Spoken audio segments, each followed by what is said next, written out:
By now you are probably playing in a full beginning band. I want to take a minute and talk to you a little bit about something called rehearsal etiquette. Rehearsal etiquette basically means how you act when you are in a rehearsal. Playing music is a very serious and prestigious thing, and a rehearsal is an honor to be a part of. But music is also a very cool thing, and it's very fun to be a part of as well. And rehearsing is maybe the coolest part. So you want to treat all your peers and your conductor or teacher with a lot of respect. So what does that mean?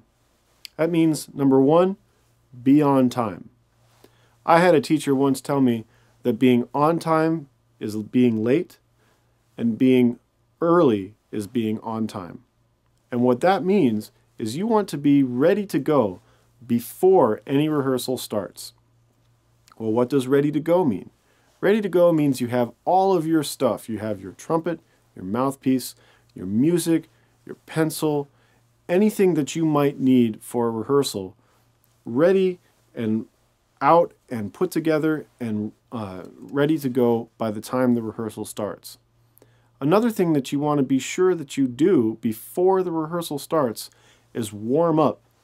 This is very important, one, out of respect to your peers, but also so that you take good care of your muscles and your embouchure and everything that goes into playing the trumpet. It's just like in athletics. You want to stretch before you run. Same thing here. You want to warm up before you play. Any of those warm-ups that we've worked on so far, like the 5-note warm-up or the full-scale warm-up, are good ways to go. But there's lots of other warm-ups right here that you can choose from. Once you're warmed up, you want to be sitting respectfully in your chair, ready to go before the rehearsal begins. Once the rehearsal begins, you want to be very attentive, alert, and focused so that the conductor can get all of the things that they want to do done in the rehearsal. You don't want to be one of those students who's goofing off or who's making it harder for other students to concentrate as well. You want to be focused and ready to go.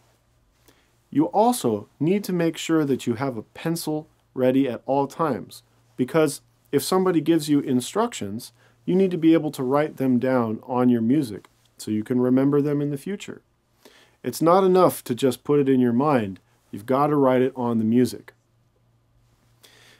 When you have your music stand in rehearsal, make sure that your music stand is raised to a point in front of you where the conductor is right above the music stand. That way you can see your music right in front of you, and with a slight glance up you can see the conductor, which means you'll always be able to see the beat and you'll never be lost. Again, the most important thing in a rehearsal is to be focused, be respectful, be quiet, and play with all of your heart and dedication. That will make the music sound the best, it will feel the best for you, it'll be the most respectful to your peers, and you'll give the best concert you possibly can. That's what being a good student and having good rehearsal etiquette is all about.